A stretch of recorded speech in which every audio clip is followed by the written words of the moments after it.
on, everyone? My name is Jamon McKinney, or you can just call me Juice, because that is my nickname. Welcome, everyone, to the Juice Alert, episode number 22. If you have not subscribed to the Juice Alert already, be sure to do that right about now. You will not regret it. You can find me on YouTube, as well as podcasting platforms that include Spotify, Google Podcasts, Apple Podcasts, all that great stuff. You can also follow me on social media. If you want to troll me on Twitter or connect with me on a very high note, you can follow me on Twitter. My Twitter is at GHIMANMCKINNEY. The Twitter account for the Juice Alert is the Juice Alert. And my Instagram account, my personal one, is GHIMAN_MCKINNEY. And the other Instagram account for the Juice Alert, the show's actual account, that is the Juice Alert _. Today, people, pretty short show. Not going to dive into a whole lot of topics. I just felt these were very hot topics that I want to talk about. I've kind of been, having a crazy week. I had to kind of, travel back home from, college, things of that nature. A lot of things going on behind the scenes, but I promise all of you, next week, I have jam-packed shows, multiple episodes covering great topics. We'll talk about some college football. We'll talk about some NBA, hopefully, within the next week or so. I have you guys covered on the highest topics, especially some of the hotter NFL topics, as we're going to be roughly about 8 weeks through the NFL season after Monday. Yes, we are going to be 8 weeks through the season for the NFL after the New York Giants play the Tampa Bay Buccaneers. So a lot of things I'm going to be covering over the next, couple of weeks. But today, I'm talking about the Buccaneers. I'm going to talk about Kyler Murray. I'm going to talk about the Patriots. I'm going to talk about the Miami Dolphins. So let's start off the show by talking about Kyler Murray. So this past week, the Arizona Cardinals improved to 5-2 on the season in 2020 after beating the Seattle Seahawks in overtime 34-37. And it was a great game. I had a lot of takeaways from this game, but my biggest takeaway from the game that I wanted to share with you guys, I think this is something that needs to be said as of right now. If Kyler Murray wasn't already a top 10 quarterback heading into the Seattle Seahawks game, Kyler Murray is now officially a top 10 quarterback as we speak today in 2020. He's officially in that group, in my opinion. This is the type of game that I want to see from Kyler Murray. It's cool that Kyler Murray can beat up on the Dallas Cowboys. It's cool that he can beat the 49ers in week number 1. But this was a nationally televised game. A lot of people were watching, including myself. I'm pretty sure all of you probably watched the game because if you didn't, you missed out, okay? The Seattle Seahawks, they were coming to town. They were coming into Arizona, Kyler Murray's home field. They came into his building off a bye week. And the Cardinals, they came off a big emotional win versus the Dallas Cowboys on a nationally televised game on Monday Night Football. And for Kyler Murray to turn around after that emotional win versus Dallas. I know Dallas isn't a great football team this year, but Arizona, they're not on very, very many primetime games. It was a big deal. It was a big win for the Cardinals, okay? But for Kyler Murray to turn around after being on national TV on Monday versus the Cowboys, and he performed pretty well in that game, on a short week, to have the performance that he had versus an undefeated Seahawks team at the moment, it was truly sensational, okay? Kyler Murray, in my opinion, should be in the MVP conversation this year. Now, obviously, Russell Wilson is still at the top, in my opinion. I think Aaron Rodgers is right behind him. I think that Tom Brady and Patrick Mahomes are battling out for that 4th spot. There might be someone I'm forgetting, but Kyler Murray should at least be in your top 5 as far as MVP candidates go. And Kyler Murray, he did it all in the Seattle Seahawks game. Outside of one bad interception where he just overthrew his wide receiver and it got picked off, he played a pretty clean game. 71% completion percentage, 400 total yards, 4 touchdowns total on the day, a 104.5 passer rating. And this Cardinals team right now, they're 5-2. And they're on their way to making a playoff berth if their team stays relatively healthy, knock on wood. And by the way, I told you guys the Cardinals were going to be a playoff team. A lot of you people said, no, you're crazy. What are you talking about? You got to start listening to your boy because I'm providing you the great insight that you need, okay? But either way, Kyler Murray this year is second in the NFL in total touchdowns. He's having an amazing season. He just won Rookie of the Year last year. I know some of you people are going to say, well, Kyler Murray hasn't even won a playoff game yet. How can you put him in your top 10 quarterbacks? Let me ask you guys a question. After Carson Wentz went on a run last year to get his team into the playoffs, beating very trash teams in the NFC East, a lot of Eagles fans and a lot of you people told me that Carson Wentz is a borderline elite quarterback, that he's a top 10 quarterback, that he's great. Well, as I speak today, Kyler Murray's having a better season than Carson Wentz. And as far as I'm concerned, Carson Wentz does not have a playoff victory, and he doesn't have back-to-back winning seasons. Kyler Murray is every bit as good as Carson Wentz right now. And if you're going to put Carson Wentz in your top 10, you got to have Kyler Murray, in my opinion, in that top 10. A lot of people are big fans of Lamar Jackson. And I'm a huge Lamar Jackson fan, too. I think Lamar Jackson, as of right now, is arguably a top 5 quarterback. But guess what? He and Kyler Murray have something in common. Oh, they haven't won a playoff game. And not to mention, Lamar Jackson's had way better coaching staffs, way better defenses, better offensive lines, and better overall teams throughout his young career than Kyler Murray has up to this point. I think the Arizona Cardinals are a team on the rise, but Baltimore's had a very good roster the last 2 seasons. Lamar Jackson, he's been great, but he does have a playoff victory. You have to, if you're going to put Lamar Jackson in your top 10, the way Kyler Murray's playing this year, I think you have to, keep the same energy with Kyler Murray. In fact, this year, Kyler Murray is on pace to throw more touchdown passes than Lamar Jackson, along with more yards. He's got a better completion percentage, and Kyler Murray this year could be a player that throws for 4,000 yards and rushes for 1,000 yards this year. A lot of people felt that, Lamar Jackson's season last year was spectacular and sensational, and I argued it was one of the 7 greatest MVP seasons of all time, maybe top 5 arguably, okay? But I think that passing for 4,000 yards and rushing for 1,000 yards is better than throwing for 3,000 yards and rushing for 1,000 yards. That's what Lamar Jackson did last year. He rushed for 3,000 yards. Not rushed for 3,000. He threw for 3,000 yards and rushed for 1,000 yards. Okay, but Kyler Murray, he has an outside shot to get 4,000 passing yards and 1,000 rushing yards. He's on pace to be around 980 rushing yards on the season. So he's going to be very close, okay? But if Kyler Murray achieves that feat, he's definitely a top 10 quarterback. When we talk about arm strength, accuracy, mobility, the ability to throw off platform, your playmaking ability, how intelligent you are, Kyler Murray, he qualifies to be a top 10 quarterback as we speak today in 2020. And the scary thing about Kyler Murray is that he's only getting better. He still has another level that he could tap into. Kyler Murray has not even scratched the surface yet. Everyone talks about Lamar Jackson. I think Lamar Jackson has honestly peaked. Kyler Murray's getting better and better. And I said in the offseason that Kyler Murray will have a better NFL career than Lamar Jackson. A lot of people gave me pushback. And ultimately, I think I'm going to be right on the money when it comes to Kyler Murray in regards to comparing him to Lamar Jackson. Not saying Lamar Jackson is a bad quarterback, because Lamar Jackson, he has a chance to win the Super Bowl this year. He's on a very good team. He's a dynamic quarterback. But long term, I want Kyler Murray. And as of right now, I think we have to start giving Kyler Murray a little bit more praise, than we've been giving him over the last year and a half. I think Kyler Murray is officially a top 10 quarterback for all the reasons that I mentioned. No doubt about it, in my opinion. Okay, let me talk about the New England Patriots. Now, at the time of this recording, it is early Sunday morning, okay? And more than likely, this segment will get out to you guys while the Patriots and Bills game is going on. So listen, I'm going to kind of bash the Patriots a little bit right here, but I recognize the Patriots could turn their season around. I think that Buffalo has been a shaky team this year.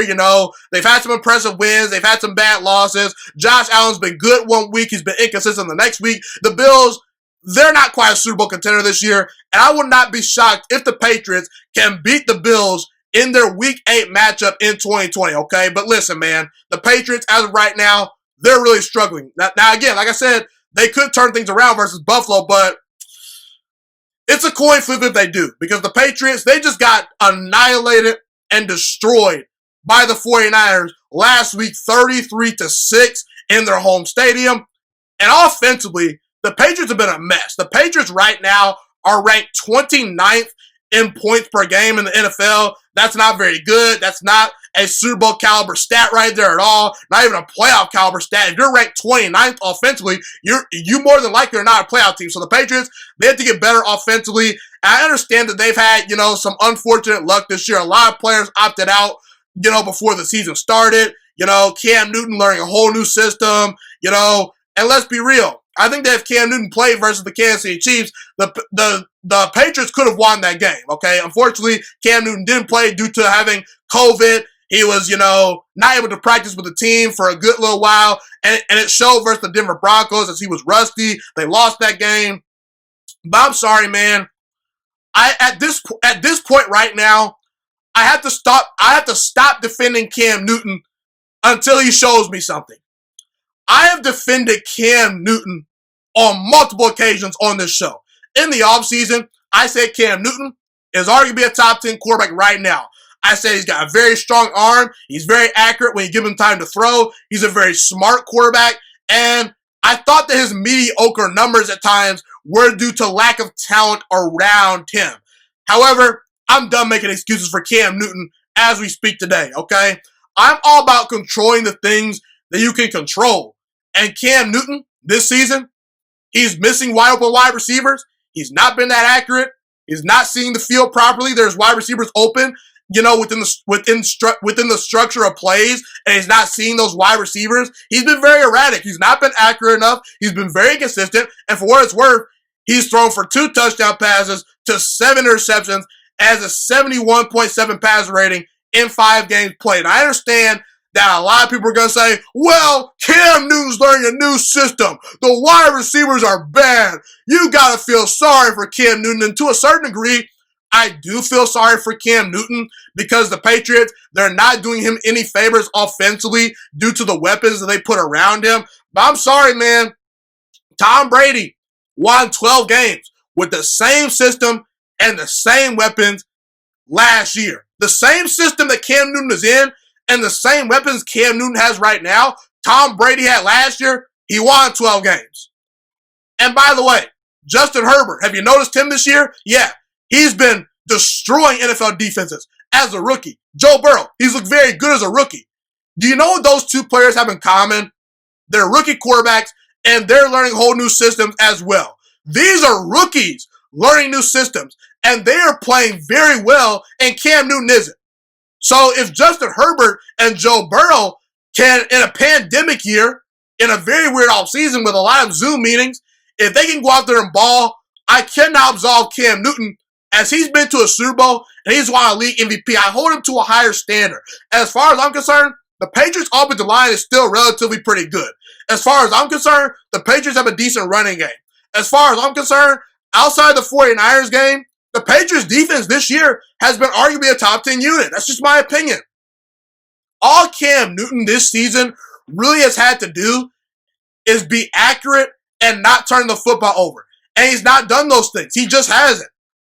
And at this point, due to the fact that Cam Newton is struggling in New England early on in the season, Cam Newton's early struggles indicate and suggest that he might be an overrated quarterback. Now, I'm not saying Cam Newton officially is overrated, but because, like I said, I'm going to give Cam Newton the benefit of the doubt. I want to see how the Patriots play the Bills this week, because if they play the Bills very tough and they beat the Bills this week, they're right back in the playoff hunt. But if they lose that game, they're more than likely probably not going to the playoffs. The Buffalo game is a must-win game for the Patriots. So I'm going to wait and see how that plays out. But as of right now, Cam Newton, he's getting exposed to a certain degree because, there are some people like me in the past that have said Cam Newton's a top 10 quarterback, and those people might have to eat their words because right now, he's not even playing close to a top 10 quarterback. And for the people that have said in the past Cam Newton is overrated and that Cam Newton outside 2015 has not been all that spectacular, those guys, they get a pound on the back today.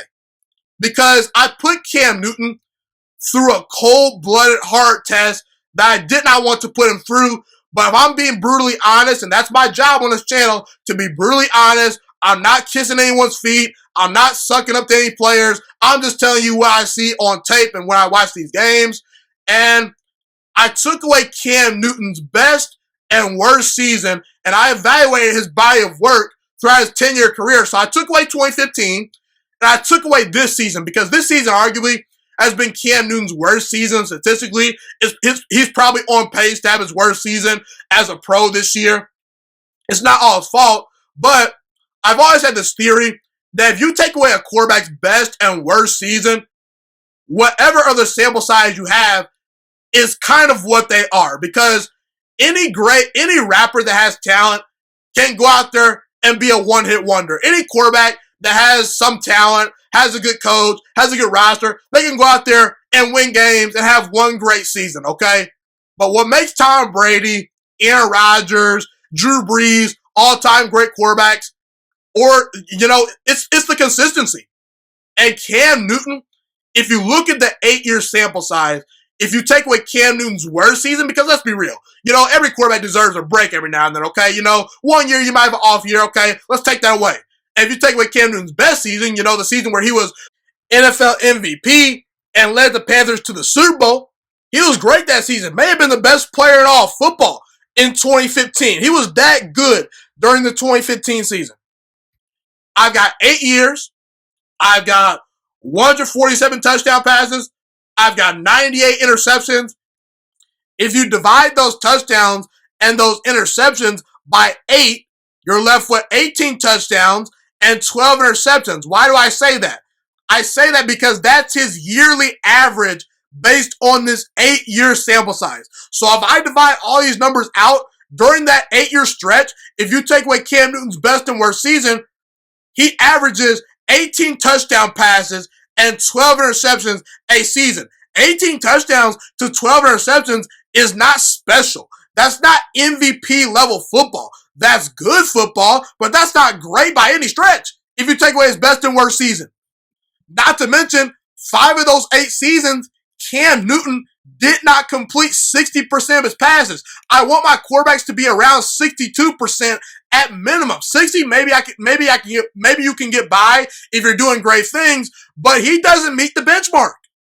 And we're also left with a below 500 record. 53 wins, 54 losses, and a tie.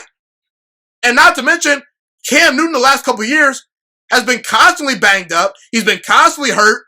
And he's not been consistently available to play. He's always been playing around 70 to 80%. A lot of people in Carolina point to maybe his production being down due to the fact that he was not fully healthy. Well, guess what, people? The best ability is availability. And Cam Newton at times, over the last couple of 8 seasons, he just has not been available to play 24/7. He's not the most durable quarterback. His body has been breaking down.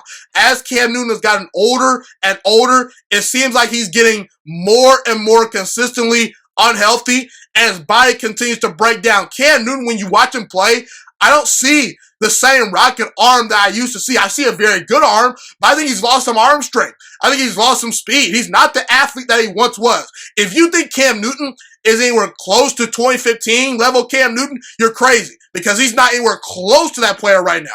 And I was one of the people that laughed at the Carolina Panthers and the Colts and the Chargers for passing on Cam Newton. I said, man, the Chargers, they chose Justin Herbert over Cam Newton. The Colts, they chose Phillip Rivers over Cam Newton.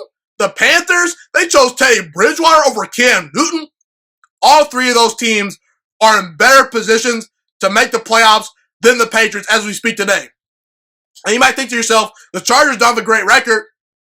Well, guess what? They got their quarterback of the future, Justin Herbert. He's a stud. And Justin Herbert is going to get nothing but better and better if he continues to work hard and get more experience and get more in-game reps. Cam Newton, he's officially peaked. He's peaked. I don't see Cam Newton returning to that 2015 form anytime soon. Justin Herbert, he's only scratching the surface, and he's already shredded NFL defenses. So all I'm saying, people, is listen. Cam Newton, I'm going to give him the benefit of the doubt because he's won an MVP. He's been to a Super Bowl. To a certain degree, he deserves the benefit of the doubt. But if Cam Newton cannot make the playoffs with this roster, I'm sorry, I have to officially label him an overrated quarterback, especially due to the fact that I've seen Jacoby Brissett, Jimmy Garoppolo, and Matt Castle all win games with the Patriots. They've all looked good and won games with the Patriots, and none of those guys have won MVPs like Cam Newton. I have to hold Cam Newton to a certain standard. And again, maybe I was overrating Cam Newton in the first place, but ultimately, Cam Newton has to be better, or else he's not going to be the long-term starter in New England. He might not even have a job next year if he continues to play this poorly. And ultimately, Cam Newton, he has to go out there and show me that he is not an anomaly from 2015 going forward. I'm holding Cam Newton accountable, and he needs to make the playoffs to really solidify that he's not an overrated quarterback, because ultimately, the recent struggles that Cam Newton has presented to the table, they suggest that he is an overrated quarterback as we speak today. Speaking of the Patriots, so Tom Brady, he decided to leave the Patriots this offseason. He decided to leave Bill Belichick. He went to Tampa Bay, and I felt it was a smart move just because, Tom Brady, I felt that he and Belichick's success had peaked in New England. They went to 9 Super Bowls. They won 6 of them. They weren't going to get to the Super Bowl anytime soon with Baltimore, Kansas City being on the rise. Tom Brady increasingly is getting older and older. I think that the system is kind of, worn out a little bit in New England. That system is a little bit stale. So I didn't blame Tom Brady for leaving. And ultimately, right now, Tom Brady, he is winning the divorce with Bill Belichick early on in the 2020 NFL season. Through 8 weeks, it's not even close. Tom Brady, by a landslide, is beating Bill Belichick right now in regards to their breakup. The Patriots right now, with the MVP level quarterback in Cam Newton, okay? I know I bashed Cam Newton last segment, but let's be real, people. Cam Newton has some skills. He's not a bum. He's won an MVP in the past. A lot of people in the past have said, well, if Belichick had any other MVP level quarterback, guess what? He still wins 6 or 7 Super Bowls with that quarterback outside of Tom Brady. Tom Brady's job isn't that hard. Belichick can win multiple Super Bowls with any quarterback. It doesn't matter. Well, Belichick has an MVP level quarterback in Cam Newton that's hungry and starving for a new contract. And right now, the Patriots, they're 2-4 on the season. Now, I get it. Context definitely matters because the Patriots, they've had a lot of players opt out due to injuries, and not injuries, due to COVID. I think some players opted out due to injuries, maybe not. But bottom line, a lot of players have opted out this season for the Patriots. They've had to deal with, the whole COVID-19 situation where Cam Newton wasn't able to practice with the team for a couple weeks. He was clearly rusty for the Broncos game, and they just have not been fully in sync all year, okay? So context matters, but I gotta say, man, it's pretty funny how Tom Brady, the minute he leaves the Patriots, the minute they're a 2-4 football team. In fact, when Tom Brady was with the Patriots for 20 plus years, at no point during his time in New England was the team 2-4 with him as the starter. At no point did Tom Brady allow the Patriots to be a 2-4 ball club through 6 games. They were always at least 500 or better through 6 games with Tom Brady through the first 6 games, okay? And while Belichick and the Patriots are sitting through 6 games with 2 wins and 4 losses for the first time without Tom Brady is sitting up there in Tampa Bay leading a 5-2 ball club. And arguably right now, Tampa Bay might have the most talented roster in the entire NFL. They at least have one of the top 5 rosters in football right now, okay? And Tom Brady, he's defying Father Time. He's 43 years old, but despite that old age, Tom Brady on the year through 7 games, 18 touchdowns, 4 interceptions, a 65% completion percentage, a 102.7 passer rating. He's playing pretty well. He's in the MVP conversation. Meanwhile, Belichick, he's struggling. He's struggling to beat the Miami Dolphins. The Miami Dolphins, of all teams, have a better record than the Patriots right now. The Patriots are struggling. And the Patriots, when Tom Brady was in New England, they made the playoffs 17 times with him there during that 20-year stretch. 17 times the Patriots made the playoffs. The Patriots, the minute Tom Brady leaves, they're in danger of making the playoffs. And to be honest with you, if they make the playoffs, they'll be lucky to win a playoff game because they're not a very good football team as of right now. Okay? And maybe if Belichick goes out there and gets a wide receiver in the offseason, or maybe trades for one at the trading deadline because he needs to, or maybe if Cam Newton fails this year, Belichick gets his hands on a very good stud young quarterback. Maybe he signs a Dak Prescott. I don't know what other free agent quarterbacks are out there, but Dak Prescott, as of right now, he's a better quarterback than Cam Newton. He'd be an upgrade. I think Dak Prescott's the perfect New England Patriots quarterback. A guy that's a great leader. He's a grinder. Outside of this season where he's been injured, he doesn't miss games. He's a very smart quarterback. Doesn't make a whole lot of mistakes. He's the perfect Bill Belichick type quarterback. I can see Belichick turning Dak Prescott into a star. In fact, Dak Prescott, he was already, putting up good numbers in Dallas. He was leading the league in passing yards. He was throwing for a lot of touchdown passes the last 2 seasons. He's been putting up good numbers. So maybe Belichick turns it around this year. I actually predicted the Buccaneers to win the Super Bowl this year. So automatically, I predicted that Tom Brady would win round number 1 of the divorce. So again, we can't fully judge the Brady and Belichick divorce until we see what Bill Belichick does over the next couple of seasons and what Tom Brady does over the next couple of seasons. Maybe Tom Brady, chokes in the playoffs. Maybe he gets blown out in the playoffs. There's so many other things that could happen. Tom Brady could get hurt and then his season gets derailed, or the Patriots could turn their season around. So we don't know what's going to happen down the road. But as of right now, the people that have said in the past that Tom Brady's a system quarterback, he's a product of Belichick, he'd be a bust anywhere else, those people are slowly running out of arguments. Tom Brady right now is lapping Bill Belichick. The Buccaneers, they look really, really good. And right now, early on, Tom Brady is winning his divorce with Bill Belichick. Speaking of the Tampa Bay Buccaneers, boy, oh boy, is Tampa Bay a talented team. I recognize the Kansas City Chiefs are 6-1 right now.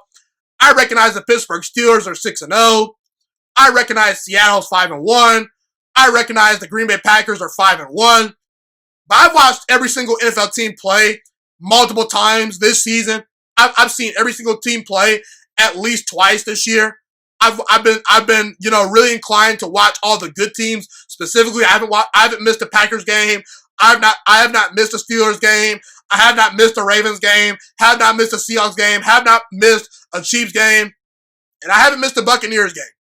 And I gotta tell you, people. By the way, I have Game Pass. For those of you that maybe are saying, how can you watch all these games? I have Game Pass. Okay, so if you can get NFL Game Pass, you should do it. It's worth it. It may be a little bit of money, but it's worth it. Okay, but I've watched all these teams play, and my eyes tell me the Tampa Bay Buccaneers are arguably the best team in all of football. Now, as of right now, I'm not saying Tampa Bay is a lock to win the Super Bowl. Even though I did pick Tampa Bay to go to the Super Bowl and beat the Chiefs in Super Bowl 55, that was my prediction in the offseason.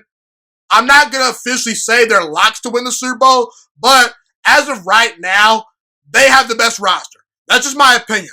And honestly, I don't even think Tampa Bay has reached their full ceiling yet. Chris Godwin has missed multiple games due to injury. Mike Evans has been hobbled all year. Leonard Fournette has missed time due to injury.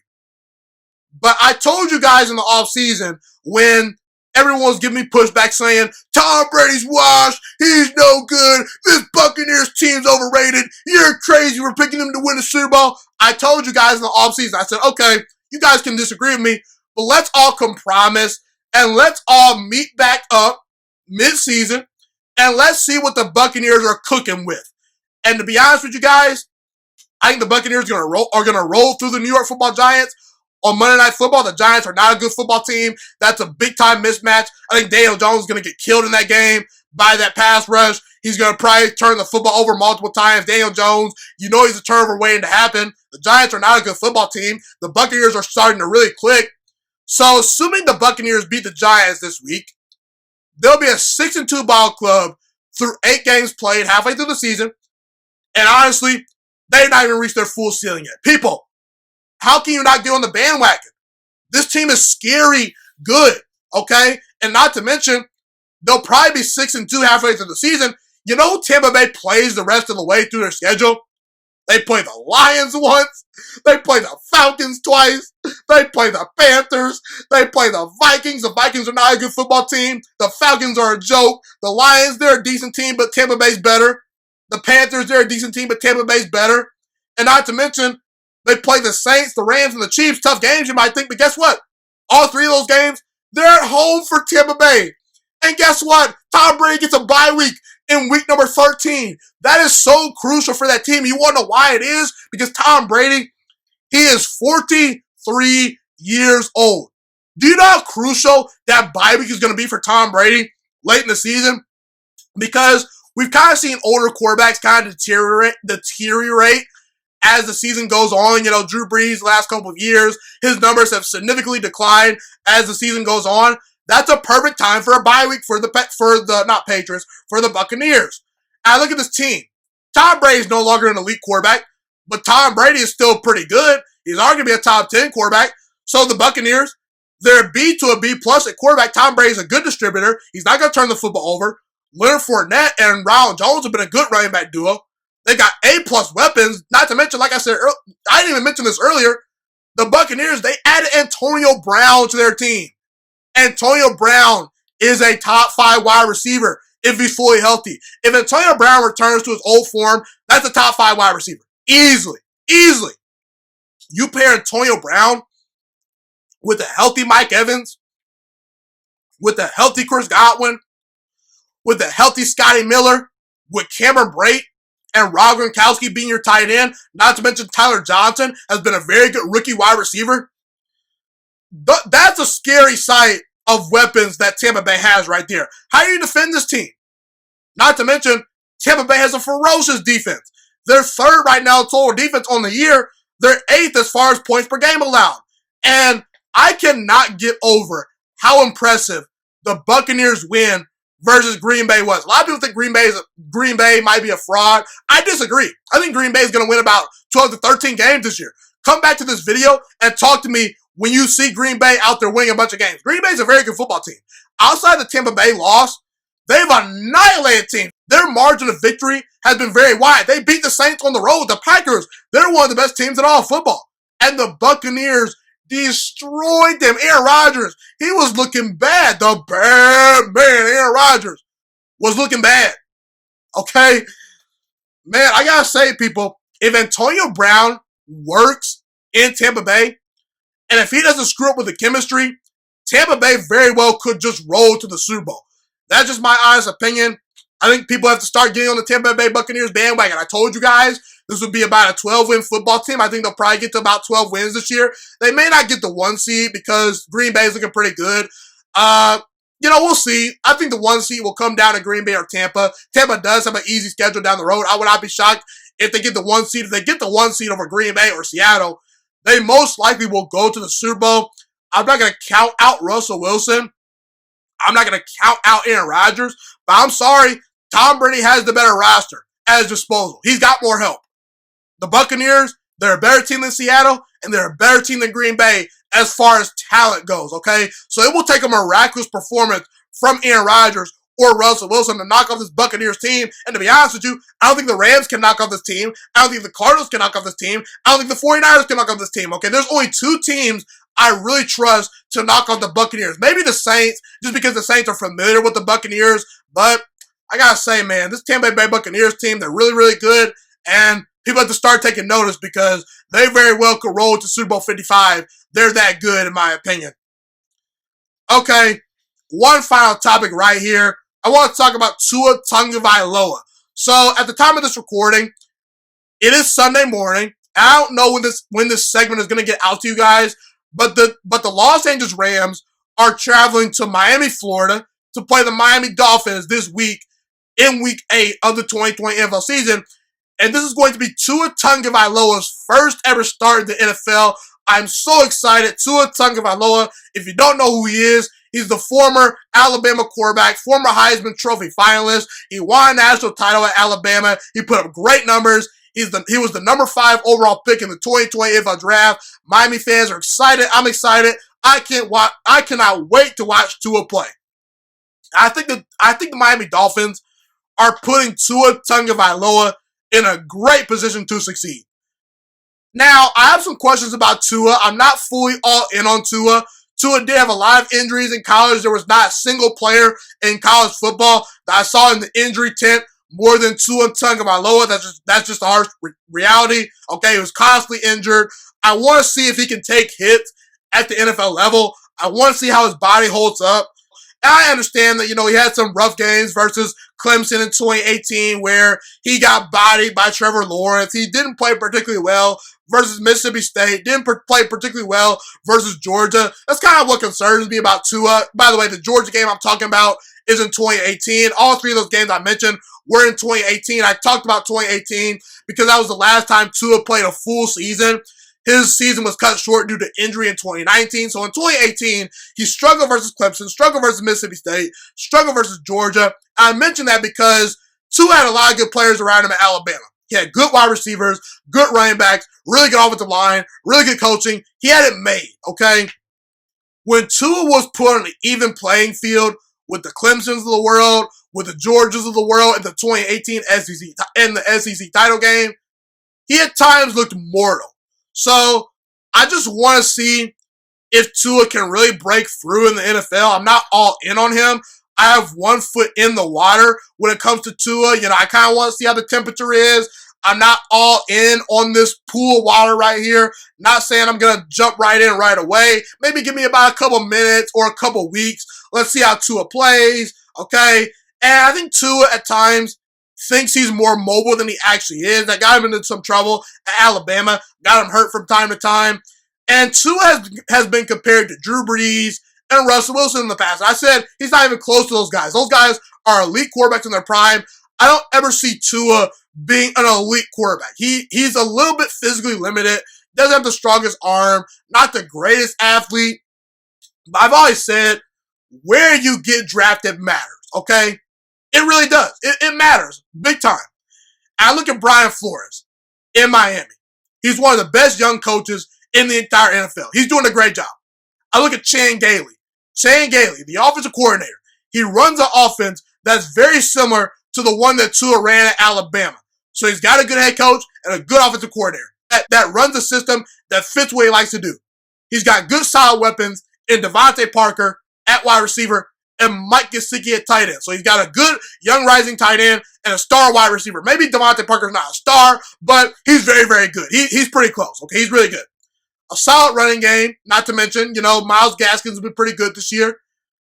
And the Miami Dolphins drafted 4 offensive linemen this past draft, okay? In the 2020 draft, they drafted 4 offensive linemen. And they also signed Ted Karras and Eric Flowers. So the Miami Dolphins, what they're telling me is they care about protecting Tua Tagovailoa. I see so many times where the Colts failed to protect Andrew Luck, where, Washington, they consistently, not address the offensive line. The Giants, they've not addressed their offensive line with Daniel Jones. He's getting killed out there.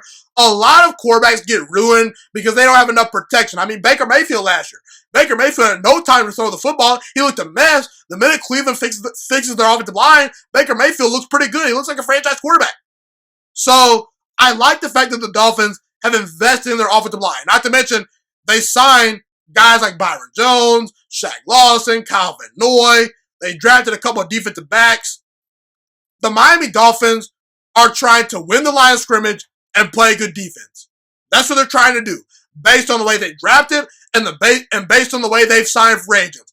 They care about their line of scrimmage play, and they care about getting stops on defense. It's very New England Patriots-esque, the way Brian Flores is building up this team. And I'm not shocked because Brian Flores was on the not Miami Dolphins. He was on the New England Patriots coaching staff a couple of years ago.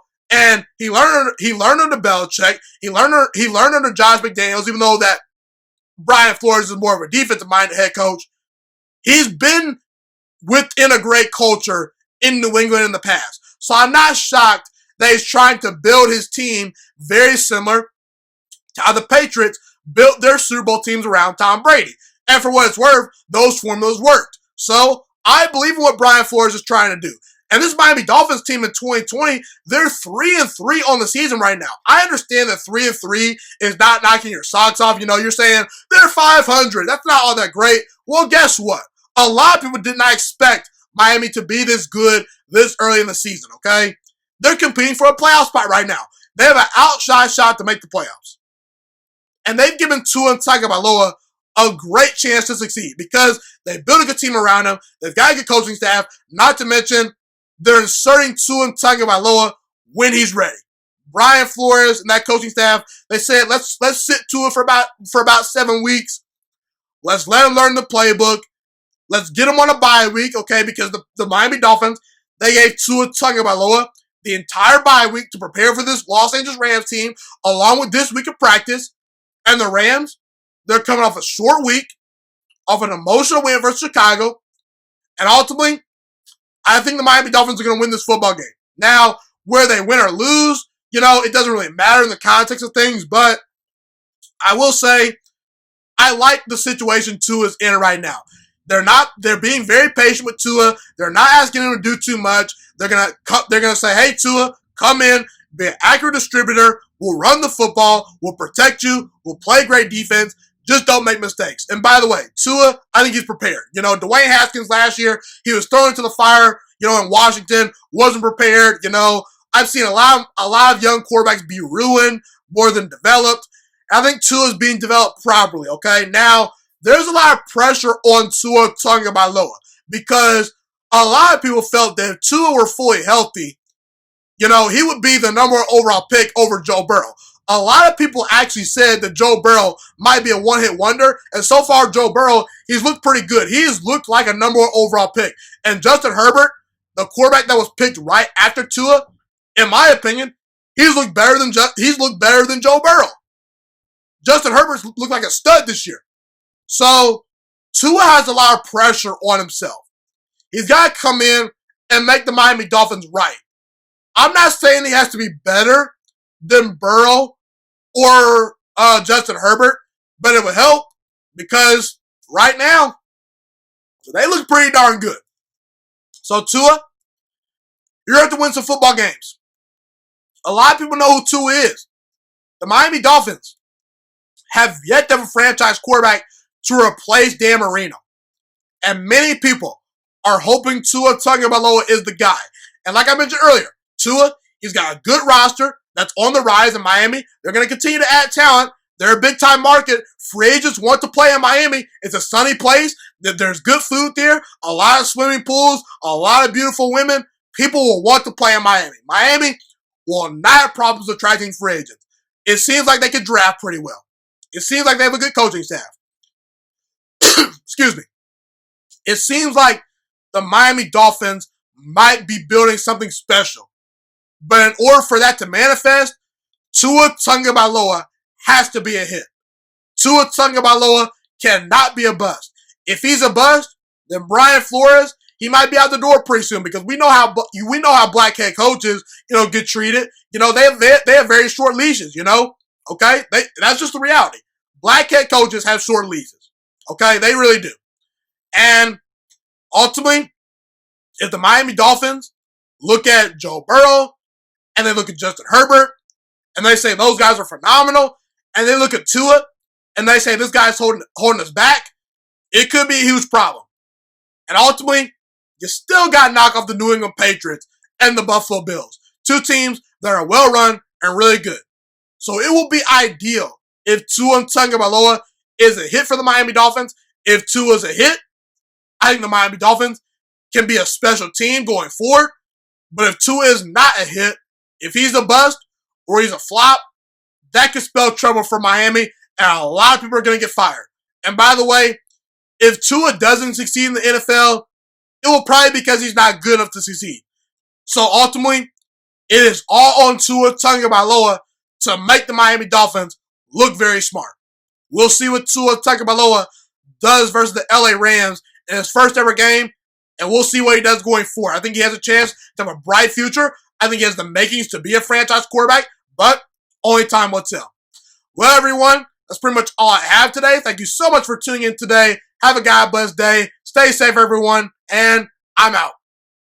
Thank you so much for watching this video today. Please also note that the Juice Alert Sports Podcast is not just a YouTube channel. It is available on all podcasting platforms, including Spotify, Google Podcasts, iTunes, and Apple Podcasts. Also, if you enjoyed this video, be sure to like, comment, subscribe, and share this content with all your friends.